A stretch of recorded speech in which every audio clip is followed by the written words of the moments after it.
What's up, guys? So, see how we're doing here.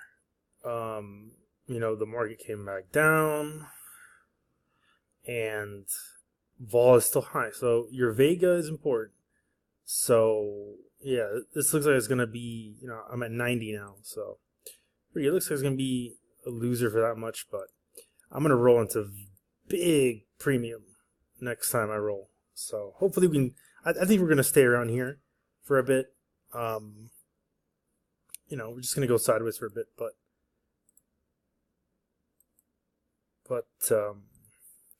I want to talk about roulette. I want to talk about some fun stuff. So we talk about the Kelly ratio, and if you go into the casino as a client, right, the optimal thing for the casino for you to bet is the Kelly ratio for them. So basically like a flat bet. If you go on a cruise casino, like on a casino on a cruise, you'll find that the min and the max bets are very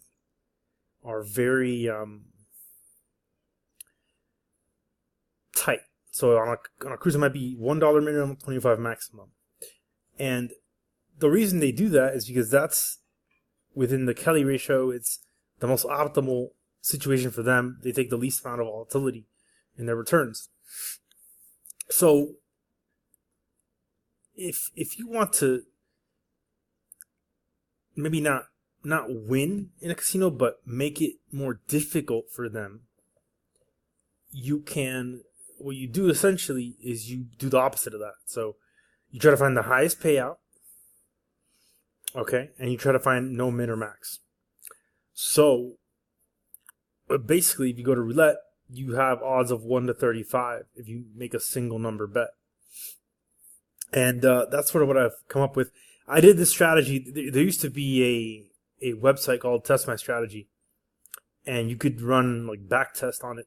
And I back tested it, and it was one of the most profitable strategies on there.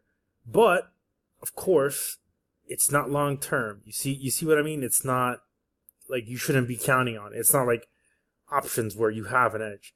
Here you're sort of, what you're trying to do is you're trying to get off on the volatility of the returns, if you can understand that.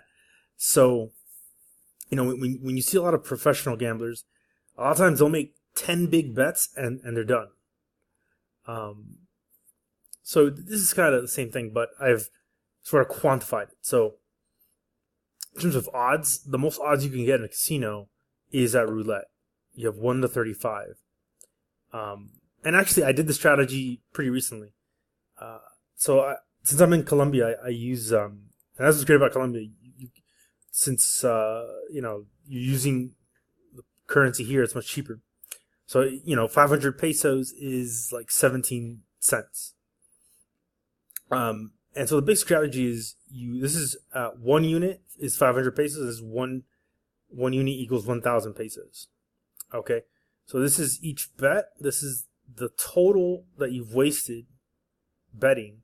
This is the payoff, and this is the total wasted minus, or the payoff minus the total wasted. So that gives you this. So essentially, say I'm going to play whatever. I'm going to bet on the number 5. Okay.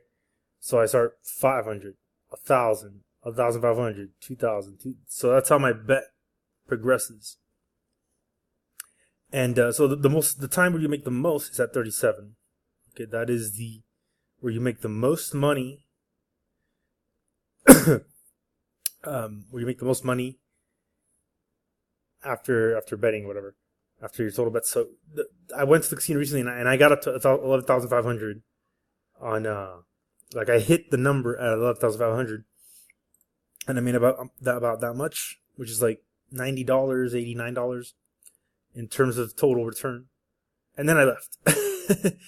So yeah, so it's a fun time. You can adjust it to, if you're gonna go, you can adjust the units depending on where you're gonna play or whatever. But that is the optimal is here. If you hit on 37, you make the most money and everything. And your break even is actually 72. So that's for break even. And this is the same thing right here. It's just you're betting 1,000 pesos per unit. And surprisingly enough, you get similar, you break even at similar numbers. So, but you do have to put more. Your cost is 2,415,000 pesos, as opposed to here, which is 1,207,000. And so typically, when I went this time, I looked at the hot numbers, and let's say it was like 214.20. So I look at, okay, it seems to be the numbers in the middle. So I went with one of those, okay, and I just bet that one until it hit. Because I do tend to think that there is probably a slight table bias. I tend to think that. So, but yeah, that's if you want to have fun in the casino, if you're in Vegas or whatever. It can be fun. You hit the number, you have a huge payout and everything. And I want you guys to kind of understand kind of why this works. I mean, again, so think about like when you're betting with Kelly, right? Let's say you have a game like options trading. So I'm options trading. I want to make the most optimal bet, and I have an edge, right? So I bet Kelly, right? I bet at Kelly for the most optimal growth and, the least amount of volatility. Right, or you have Kelly, and your returns are more, there's less volatility if you go for a lower Kelly. Now, as your Kelly gets higher, you bet more and more.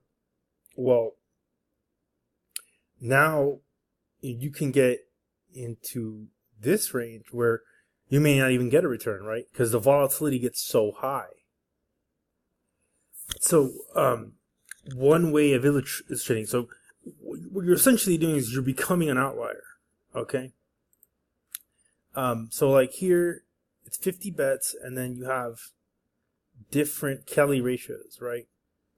So in 50 bets, you see that the expected return, like the purple line is not as solid, right? But then as you add more occurrences, their expected return, okay, it's now much more going to happen. 200 bets, okay. Yeah, it's going to happen. Yeah, so you're just essentially trying to be an outlier. So, I'm gonna try to do it more. But yeah, because you're making it very difficult for them. So, may or may not work. We will see. But yeah, this is something to do in your free time.